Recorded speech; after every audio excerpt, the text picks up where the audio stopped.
He opened, owned, operated, and sold an assisted living facility.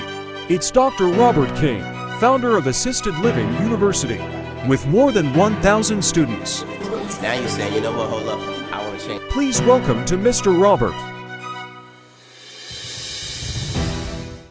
Hey guys, how you doing? This is Robert King, owner of Harmony Homes, a residential assisted living facility, and founder of ALU Assisted Living University. And welcome to the most incredible online course ever created in the healthcare industry. And today, let's toast. I'm the only one in the studio, but I'm going to toast by myself. You can do this. Okay, anyway, today, you're in the operations section. And today, I'm going to talk about house routine. Because people always want to know, well, how do you do this? When do they eat? When do they do all kinds of stuff? So I'm going to break it down for you today. It's going to be real easy, real simple. House routine, okay? Now, you can do your house routine any kind you want. But you need to establish a house flow. You got to have some kind of flow. Got to have some kind of house flow, okay? So I'm going to give you my breakdown. I'm going to give you my flow. You can use anything that I teach you. And then you can also incorporate your own flow. So here's how my flow goes. Number one, 8 a.m. is breakfast. The busiest time of your house is going to be in the morning because now you got to wake up everybody and everybody got to get dressed and go to the bathroom and be taken care of and all that kind of good stuff, shower, clean, and all that kind of good stuff before breakfast. So typically, my residents start waking people up at 6 o'clock. Now, and again, it's important. We'll talk about the residential mix later into this course, into the operations section, about how some people can take care of themselves in the morning and this, that, and other. But right now, I just want to focus on your house routine. So 8 a.m. is breakfast at my house. And let me tell you something now. Once you set a house routine with the elderly, man, you better stick to it because they will trip on you when you start changing stuff. They don't like change. They will tell you, listen, Missy Lane tells us every day if it's 3 o'clock and it's time for her snack and she ain't got her snack yet, she be like, hey, it's 3 o'clock. Where's the snack? Where's the snack? So they'll tell you about the house routine. So 8 a.m. breakfast at Harmony Homes. And then 12 is lunchtime. And then, okay, let me slow it down. I want you to write these down. 8 a.m. is our breakfast, so we get everybody up. Everybody eat breakfast together. Nobody goes into their own little quiet area and eat breakfast. No, they all are right there in the dining room eating breakfast together. Now understand this, when I teach you this, there's always compensating factors. Something go wrong, somebody's not feeling well, somebody's got they bedridden for 4 or 5 days, and of course they can't eat breakfast with you. That's all right, that's cool. But typically, everybody comes together and eat breakfast. Why do we have everybody eat dinner, breakfast, and lunch together? Because isolation is the first issue that the elderly have when they start getting depressed. So we don't let folks go in the corner by themselves and be isolated. We encourage everybody to eat breakfast, lunch, and dinner together. So 8 a.m. is our house routine. Everybody gets up, eat breakfast. And after that, between 8 and noon is when literally they have some daily activities. Our state requires to have 2 hours of daily activities every day. So we break them up. So between 8 and noon, we got a little time in between there after breakfast. Breakfast is usually over 9:30. They start cleaning up. We do a little small routines. If we got our morning exercise for the day,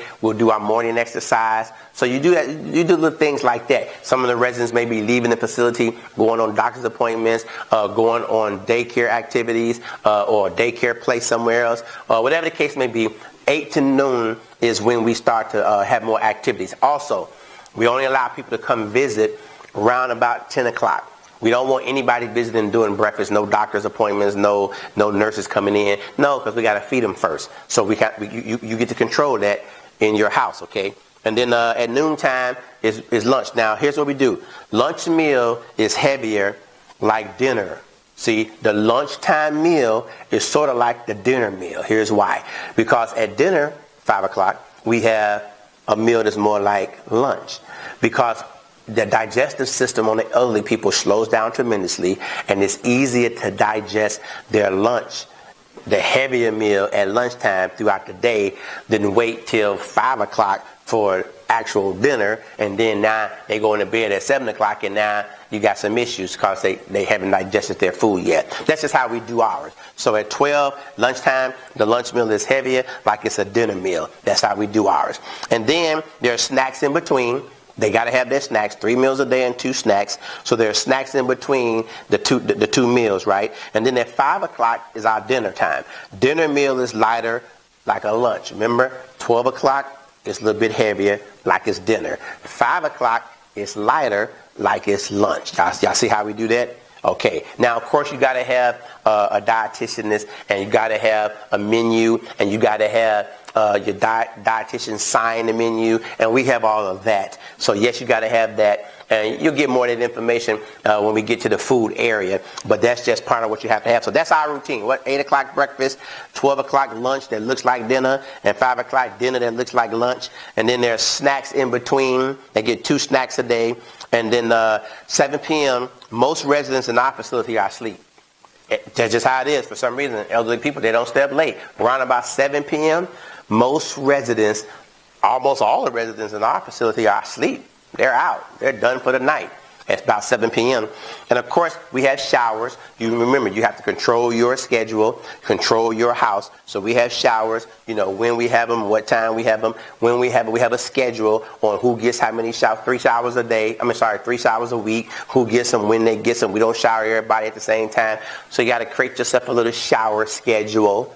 Understand what I'm saying? And elderly don't like water running down, beating down on them. So oftentimes you got to do the sponge shower. You put them in the shower, but you have to do the sponge shower because their skin is kind of challenged sometimes. And so, but that's got to be done on a regular basis, and you need a schedule for that.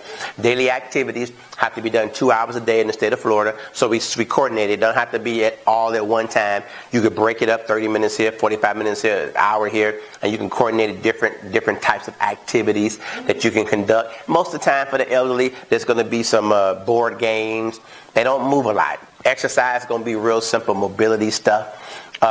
They may do some, I got a big old pool at Harmony Homes, but the elderly never gets in it. Nobody will ever get in it because as they get older, their skin gets more challenged. They're afraid of water. Even if they were swimmers when they was younger, nobody has ever gotten in our pool, but they like to go outside and sit around it. So our activities could be movies. It could be actually game day. It could be, somebody coming in doing crafts. It's a ton of things you can do for activities. I'm truly not going to try to go through all that with you. You can Google that. You can Google your activities, and then you'll see all kind of activities for you to use and help your elderly have their activities. And then last but not least, exercise. You got to be very careful in the exercising because of their mobility or their lack of, and their real fragile bones and stuff. So it got to be real light, real moderate, not nothing major. It's not required by our state in Florida that they have this exercise so many times a day, but we offer it.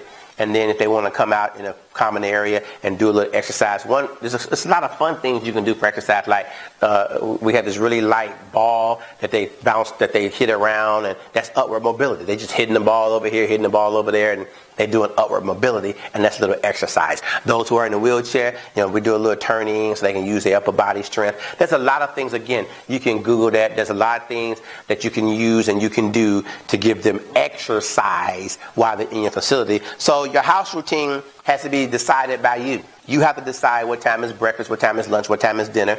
Try to stick to it. Try to keep a regular routine. Try to keep it, maintain the same on a regular basis because they like consistency. They don't like necessary change, and that works for us. Anyway, that's it. That was easy. House routine. You set it up. You coordinate it, you know your flow, and then that'll be done deal. And then you teach your staff, this is the house routine. Again, now, your busiest time is going to be is in the morning because you're waking everybody up, got to get them ready, got to get them dressed. Nighttime is much more easy to put in the bed than it is to get them all up. All right, so know your house routine, set your house routine. This is just a little bit of the course I wanted to share with you because it's the operations section, day-to-day activity, house routine. God bless you. See you in the next course.